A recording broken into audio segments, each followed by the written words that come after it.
Yan, ito na po ang finished product, mga kainday. Kain na po kayo. Salamat.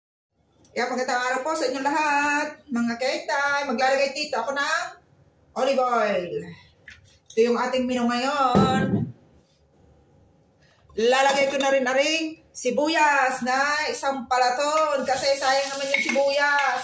Nagluluto ang mister ko, hindi tinitingnan ko.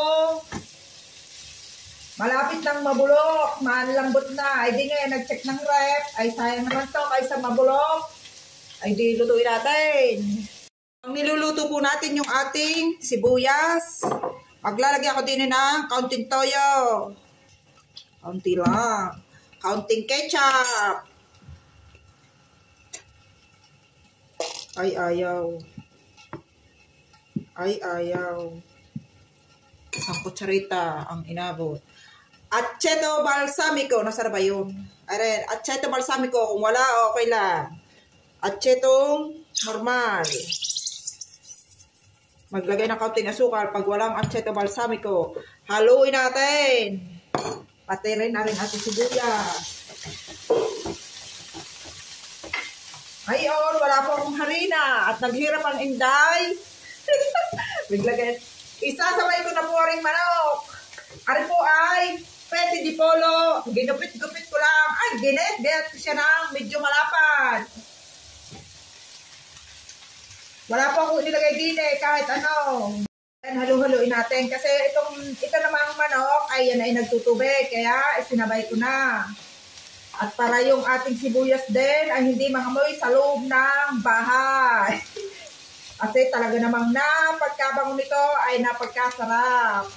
Marami pa ang sibuyas. Ngayon, ay di bahala na po kayo kung anong tawag sa luto natin. Ari po ay pineapple juice. Pero hindi ko po ilalagay lahat ang isang baso. Mga kalahati lang po. Ari ka ho ay nagluluto ng inday. Ngayon, hapon na ho ay wala pa kaming kakainin. Hindi alam ko anong kakainin. Kaya kami nagtatawa na ni Mister. Ay sabi ko, ay siya magsaing na. Ang sagot sa akin, ay siya magsaing na ako. Ay ngayon, ay siguro masarap din ito sa kanin. Ngayon, okay na po, are. Aring ating manok. Ay di, ilalagay ko na po aring ating toyo at yung pinaglawak po natin. Yan. Bahala na po kayo. Ayan. Ilahat na natin, ha? At dahil itong ating sibuyas, yan ay matamis. Yan. Haluin uli natin at pakuluin at medyo konting minuto ay ayos na yan. Yun, maingay ako dito sa likod. Nagsasay si Mister. Yan, ito na po ang ating finished product ng ating niluto. Ay, ang sarap naman po na rin.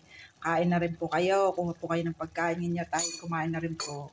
Salamat po sa inyong panonood. God bless po. Bye-bye.